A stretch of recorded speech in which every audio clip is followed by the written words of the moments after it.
Picture this. You're sitting there, phone in hand, watching videos, hoping no contact will make your ex miss you so much that they come running back. But what if that exact mindset is the very reason it's not working? We've all been there, heart pounding, hoping to hear from them, wanting them to react to our silence, not knowing what to do next, listening to experts on the internet tell us what to do, promising their method works, and getting nothing in return. So today I'm going to break down 5 harsh truths about no contact and what it really takes to make your ex regret losing you. And more importantly, if that should even matter to you at all. Now stay with me to the end because you're going to discover why no contact isn't a magic trick or the quick fix people claim it is. Because this video isn't about games. This is about doing no contact the right way so you can not only reclaim your life, but attract the right person and the right kind of love to you, even if that person is your ex or someone new.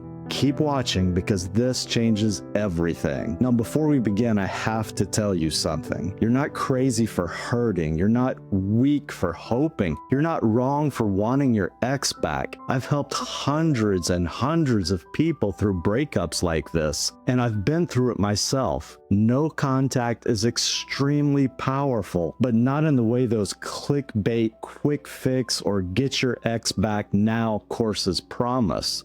It's not a spell, it's not reverse psychology, and it shouldn't be about using their attachment style against them. Because at its core, no contact is a boundary. And boundaries aren't meant to bait someone back in, they're meant to protect you. And for this to work, you need to know the truth. So let's start with truth number 1. No contact won't work if you're still obsessing.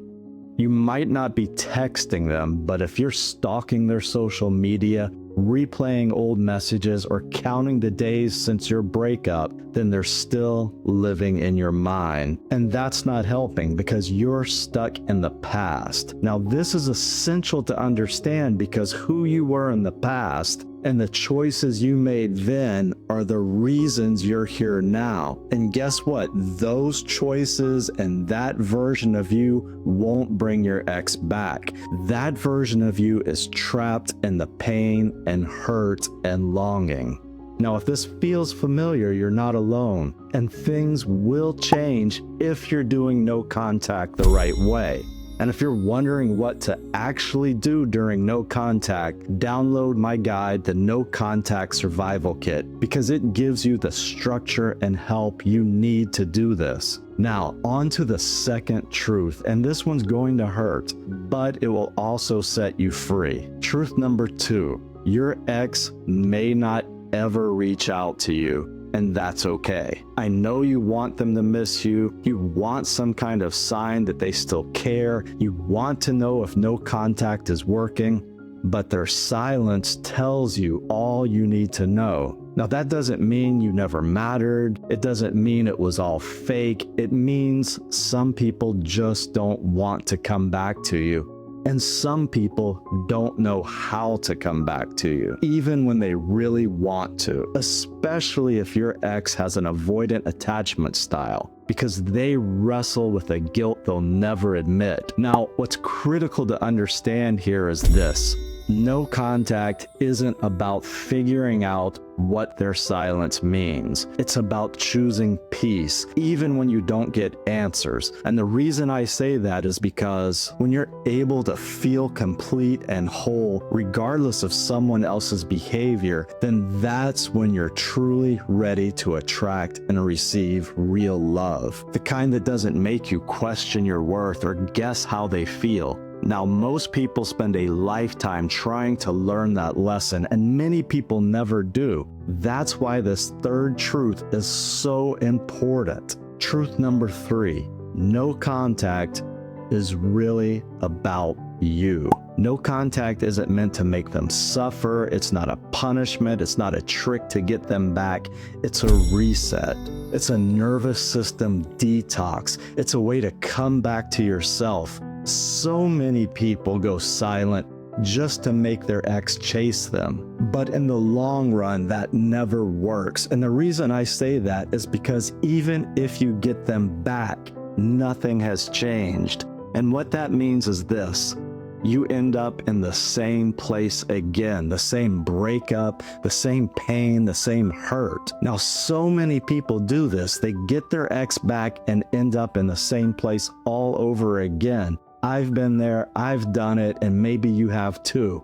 But when I let go of that need, when I actually went back to focusing on my own peace and happiness, when I learned to accept myself and others as they are, that's when everything changed. And that's why no contact isn't a game. It's a turning point in your life. Now, harsh truth number 4 is this: breaking no contact equals breaking trust. Every time you break no contact just to check in, you're not breaking silence. You're breaking trust with them and with yourself. And the reason I say that is because every time you reach out, you're teaching them that they can have your emotional presence without real commitment. And even more importantly, you're teaching yourself that your boundaries don't matter. Ask yourself, how many times have you reached out hoping it would bring relief, only to feel worse after? This is critical to understand because you deserve better than that cycle, which means you need to use this time to get clear. What do you want your love to look like? What kind of relationship actually feels safe and mutual to you? Now set your boundaries and don't bend them until your needs are being met in a healthy, consistent way. Now, truth number 5 is this: you have more power than you think. Your silence and no contact might bring your ex back, but it doesn't make you more attractive to them or to anyone else. However, the personal growth you do will. I just can't stress how important this is, because pulling back and healing, rebuilding your life and who you are, that's what shifts the energy, not the silence, not the ignoring them, not pretending you don't care. I've seen ex come back again and again and relationships work out, but not because someone played it cool. It was because they saw real, undeniable change. You don't need to manipulate or control your ex. You need to reconnect with that part of you that knows your worth, that believes you're lovable, and most importantly, that part of you which doesn't need to be chosen to feel whole. Now, you don't have to sit in silence, desperate for signs that you still matter to them. This isn't about being able to choose who deserves your love. We all want to feel love. Now, it's okay that you wanted them to come back, and it's okay that you care deeply, because as time passes and things begin to shift, you might find yourself starting to care just as deeply about yourself and the love you deserve, because the pain you felt, that ache you had in your chest, is just your heart asking you to come home again to who you really are. Now is the time to let it guide you back to yourself